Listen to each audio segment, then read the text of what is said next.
Ang Begito sa Negosyo. Grow the company. So it's really more on At Ang Beteran Ong Negosyante.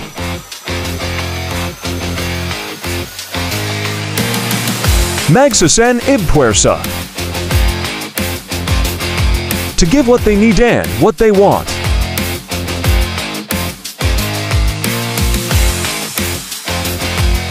Matapong na leader. action by promoting recycling and responsible solid waste management. Moxion Negocians T.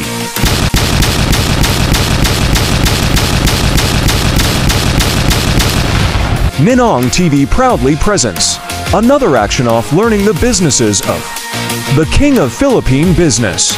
With Yordanver Ninong Castro as your Henry C. And a special guest and teen star actor Joshua Donicio as your Stephen Tan. One day, isang ara isa kanang president ng SM studying the business strategies of Stephen Tan with Henry C of SM Supermalls. Simulcast on Ninong TV Facebook and YouTube October 9, 2023. Henry C, the King of Philippine Business. Only here at Ninong TV, your educational vlog show and entertainment. Good afternoon to all of you, and what's up? And this is your Denver Ninong Castro once again.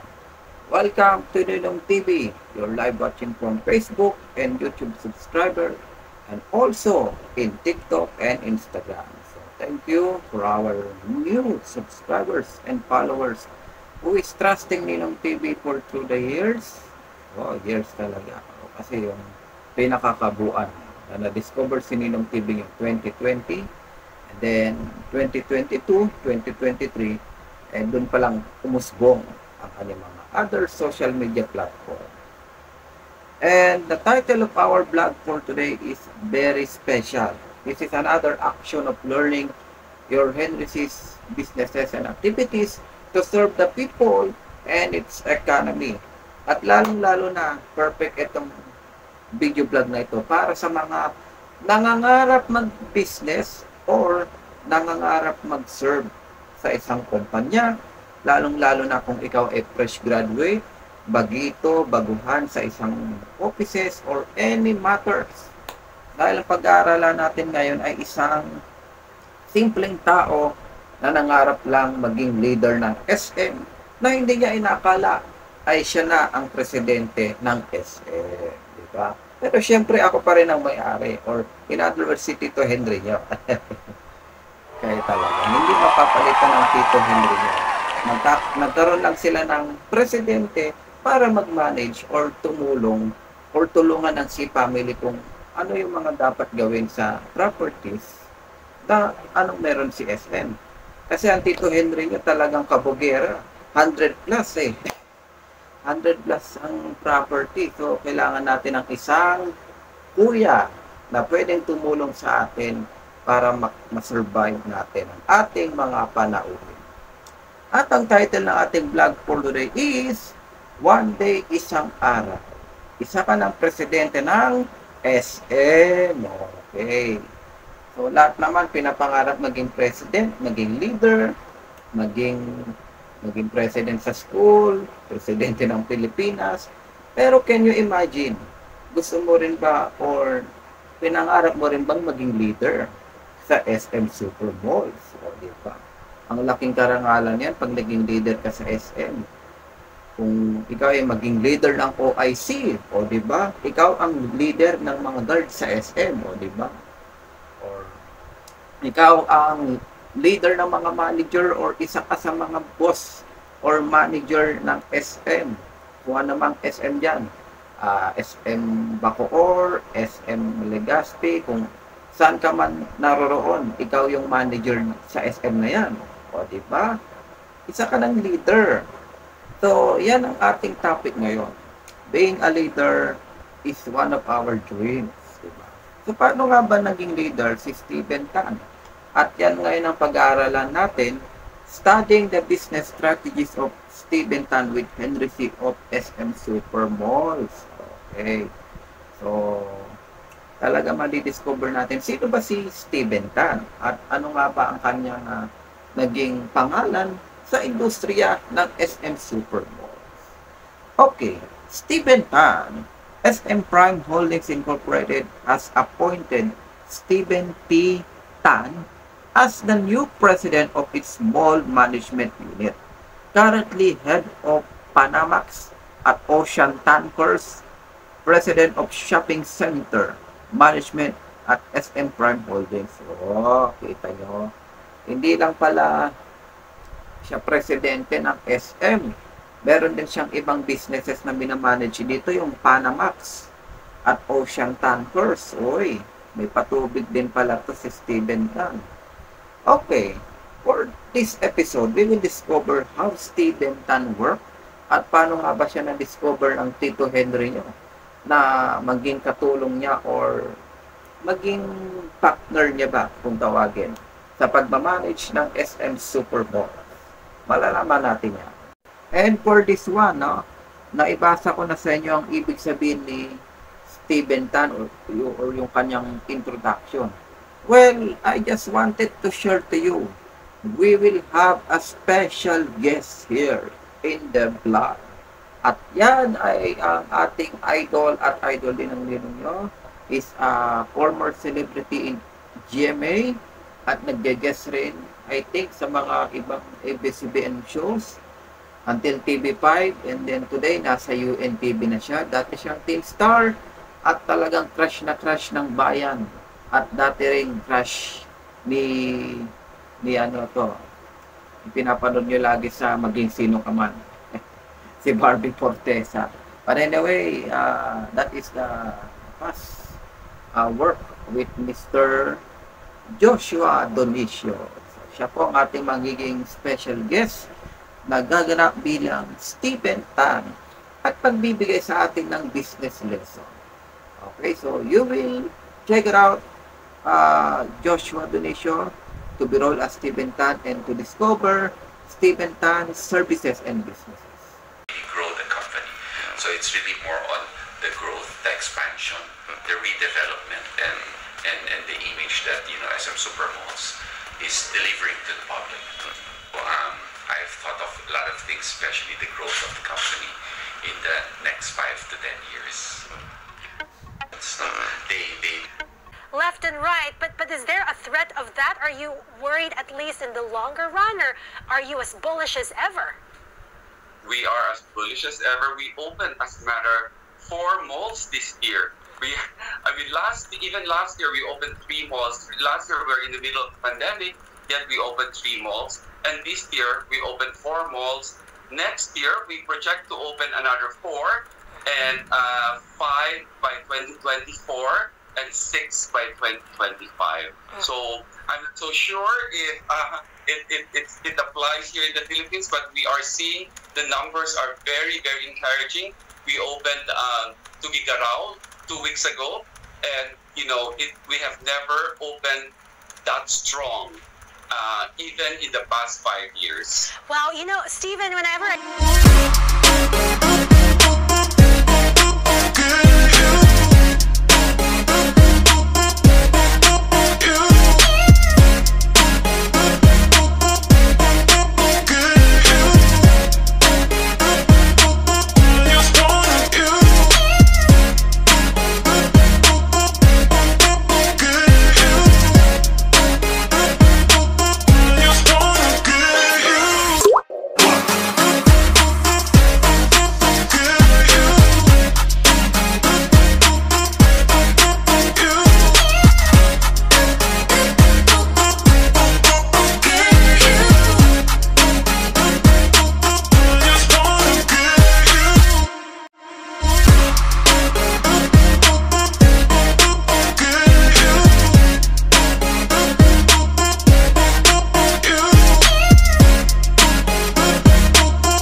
Hello, Brad Denver. Happy birthday po sa inyo. At sana po ingatan at samahan po kayo palagi ng Panginoon. At load po kayo lagi ng good morning, kuya. At para sa tips, para sa business, syempre kailangan unahin natin lagi ang Diyos kaysa sa mga business or trabaho. Laging unahin ang Diyos. Yun lang, makatibay po kapatid. Para sa tips, para sa business, syempre kailangan unahin natin lagi ang Diyos kaysa sa mga business or trabaho. Laging unahin ang Diyos. Yun lang, makatibay po kapatid. Okay, you've just witnessed Steven Tan, no? So, sa kanyang diskarte sa pagnegosyo at pagiging batang leader. So, kung di ako nagkakamali, si Steven Tan ay nasa 40 plus na ngayon. Okay, so 40 plus pa lang. Huwag nating isipin na kung anong edad niya. Confidential na tayo yan, labas na tayo yan. Okay? Ang isipin natin dito is yung kanyang ageless of services. Diba? Kahit bata man siya sa ating paningin. Kasi talagang bagitong-bagito talaga. Pero, kasama niya si Tito Henry, talagang professionally business-minded, talagang serving the people, what they need and what they want. Diba? So, talagang hinasa siya ng Tito Henry yun. At literal na tito niya talaga ito. Kasi alam niyo pa si Henry C. May letter T siya. Yung kanyang middle initial is Tan. So, kamag-anakan pala ni Henry C. to si Steven Tan, pamangkin, kinuha niyang admin at ginawa niyang president ng SM Supermalls. Dahil nararamdaman ng Tito Henry yun na dumadami ng kanyang mga businesses. 100 plus. Iba pa yung branch. So, kailangan niya rin ng partners kung tawagin para maserve pa ng mas maigi ang ating taong bayan. Kaya sinanay niya ng gusto si Steven Tan. Syempre, hindi lang naman si Steven Tan. Makakasama niya rin yung mga junakis ni Henry C. Diba? Si Herbert C. Diyan, si Junior, si Hansi. Ay, may isa pa pala, si Harley. Sorry, Harley. Yung pinaka-cute doon, si Harley. Tapos meron pa si Elizabeth. Tapos sino pa nga ba yun? Much later that the old narrator got tired of waiting and they had to hire a new one. Si Tita Tessie, si Ate Tessie natin, ang ate ng C family. So, yun. So, sinanay siya sa mga C family para alam ni Steven Tan ang gagawin. Kasi kung anong legacy ni Daddy Henry, legacy na rin ay pagpapatuloy ng kanyang 6 na junakis para sa SM Supermalls. Okay? So, sa mga nangangarap maging leader, no, talagang ituloy lang natin ang ating sipag at tiyaga. Kasi tignan nyo naman si Steven Tan. Nung araw siya, shopping lang siya sa tito niya, sasama-sama sa mga business lesson, etc. Sa mga kung ano-ano mga business forum. Kita niya yung mga negosyo ng tito niya, sana all, no? Sana all, business ni tito, ang dami. Hindi niya alam, siya na rin ang magmamanage na, diba? Kung ikaw ay salesman, sales lady, pagpatuloy nyo lang. O yung iba nga dyan, no, di ba? Mga manager ng SM, dati rin pala silang mga sales lady, salesman, hanggang sa nag-level up, ginawa na silang accountant, ginawa na silang admin. So, malay natin, di ba? Hindi natin alam ang pagkakataon, basta tayo magsipag lamang. Kagaya nito ni Steven Tan, di ba? Kung ikaw ay maging leader ng OIC, uy, maganda yun, security, protection, lalabanan ang mga magnanakaw, mga fake products, at para safe ang mga tao sa SM. Diba? Okay, ito na po ang ating pinakahihintay, Henry C. and Steven Tan collaboration.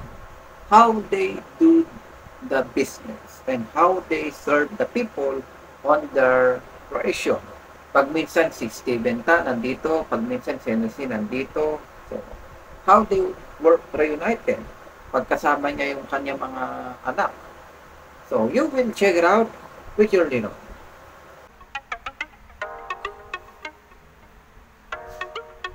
C family has always been, they're like chameleons. No? They really change a lot, and they're not afraid to to discover or to take chances or to try new things. No? So that has already been in our system, in our DNA, to always be very innovative. So innovation is something that we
I never imagined attaining big success.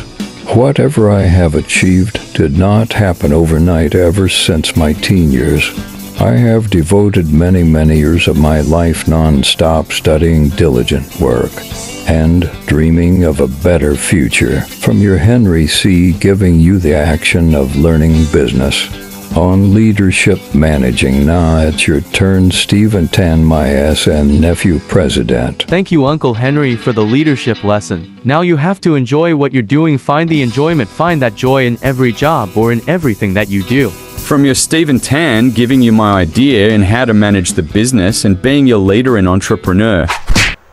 Okay, so thank you. You've just discovered Henry C. and Stephen Tan's school activities, and once again, thank you to Joshua Donicio for your support, no? Talagang pa-birthday mo sa akin ito. Last August lang, and then ngayon natin ay palabas ang kanyang programa to be rolled as Mr. Stephen Tan. So thank you to you, Kuya Joshua, for your support and for your video bati of happy birthday and your business lesson. Talagang kami ay masayang-masaya to discover your show and watching you on your previous TV lessons or TV shows, no? Talagang until now, look young ka pa rin, parang di ka tumatanda, Kuya Joshua, mukha ka pa rin 12. No? Talagang look young si Kuya Joshua. Panoorin niyo po siya sa UNTV in Kuya Daniel's channel, no? Sa UNTV, sa GMK. Good morning, Kuya. It's 6:30 AM, Monday to Friday, or 6 o'clock. No? Nandun si Kuya Joshua. So, hello, Kuya Joshua. Once again, thank you for your video blog that you send it to me and given us the business lesson to be rolled as Mr. Stephen Tan. Okay, CSR na po tayo. Ano po bang pwedeng gawin ni Stephen Tan at ni Henry C. bilang mag-partner sa pagtulong sa kapwa at sa mga higit na nangangailangan? What Stephen Tan can do to help people? Dahil nakikita niya kanyang Tito Henry na talagang palatulong sa kapwa, paano naman tumulong ang inyong Stephen Tan? Okay, so maganda yan. It's a form of education and entertainment so that we can spread the good deeds. Magkalat tayo ng kabutihan, huwag puro kasamaan. Kasi ang gulo-gulo na po ng mundo natin. Kaya nandito po si Stephen Tan para magbigay sa atin ng CSR lesson.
thank you for watching and God bless to all of us.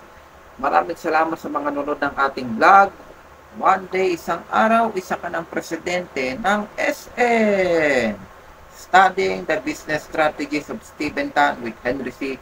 of SM Supermalls. Alright, with your Tito Henry, portrait as your ninong. And of course, to our special guest, no? Talagang we're very happy to have Joshua Donicio. He's a celebrity and he give his precious time with us. Kahit na medyo busy-busy kasi alam niyo naman, celebrity si Kuya Joshua.